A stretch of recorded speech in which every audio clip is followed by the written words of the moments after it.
ప్రభుత్వం విద్యారంగ సమస్యల పరిష్కారం చేయాలంటూ ఏఐఎస్ఎఫ్ ఆధ్వర్యంలో అక్టోబర్ 22 నుంచి నవంబర్ 12 వరకు ఇచ్చాపురం నుండి హిందూపురం వరకు చేపడుతున్న బస్సు జాతరను జయప్రదం చేయాలని ఏఐఎస్ఎఫ్ రాష్ట్ర జిల్లా నాయకులు పిలుపునిచ్చారు. ఈ సందర్భంగా మాట్లాడుతూ పీపీపీ పేరుతో ప్రభుత్వ వైద్య కళాశాలలో ప్రైవేట్ పరం ఆపాలని అన్నారు. పెండింగ్ లో ఉన్న 6,400 కోట్ల రూపాయల ఫీజు రియంబర్స్మెంట్ తో పాటు స్కాలర్షిప్ల బకాయిలను వెంటనే విడుదల చేయాలని డిమాండ్ చేశారు.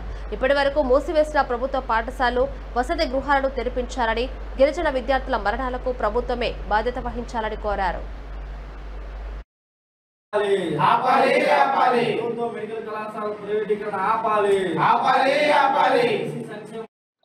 ప్రధానంగా కూటమి ప్రభుత్వం అధికారంలోకి వచ్చినాక విద్యారంగ సమస్యలు పరిష్కారం చేస్తామని చెప్పి ఈ రాష్ట్ర ముఖ్యమంత్రి నారా చంద్రబాబు నాయుడు ముద్దుల కుమారుడు నారా లోకేష్ గారు అనేక హామీలు ఇవ్వడం జరిగింది. మరి పాదయాత్ర చేస్తూ విద్యార్థుల్ని సమీకరించి మీకు జీవో నెంబర్ 77 రద్దు చేస్తాం, 107, 108 జీవోను రద్దు చేస్తామని చెప్పి హామీ ఇచ్చి నేడు ఆ హామీల్ని అటకెక్కించారు. మరి ప్రధానంగా ఈ కూటమి ప్రభుత్వం విద్యార్థుల పక్షాన పూర్తి నిర్లక్ష్యం వహిస్తుంది.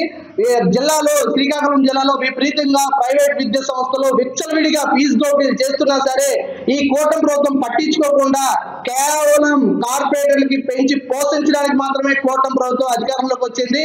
మేము ఖచ్చితంగా ఈ రాష్ట్ర ప్రభుత్వానికి వ్యతిరేకంగా విద్యార్థి సమస్యల పరిష్కారానికై ఈ నెల 22 నుండి వచ్చే నెల 12 వరకు కూడా రాష్ట్ర వ్యాప్తంగా ఇటు ఇచ్చాపురం నుండి అటు హిందూపురం వరకు బస్సు జాతర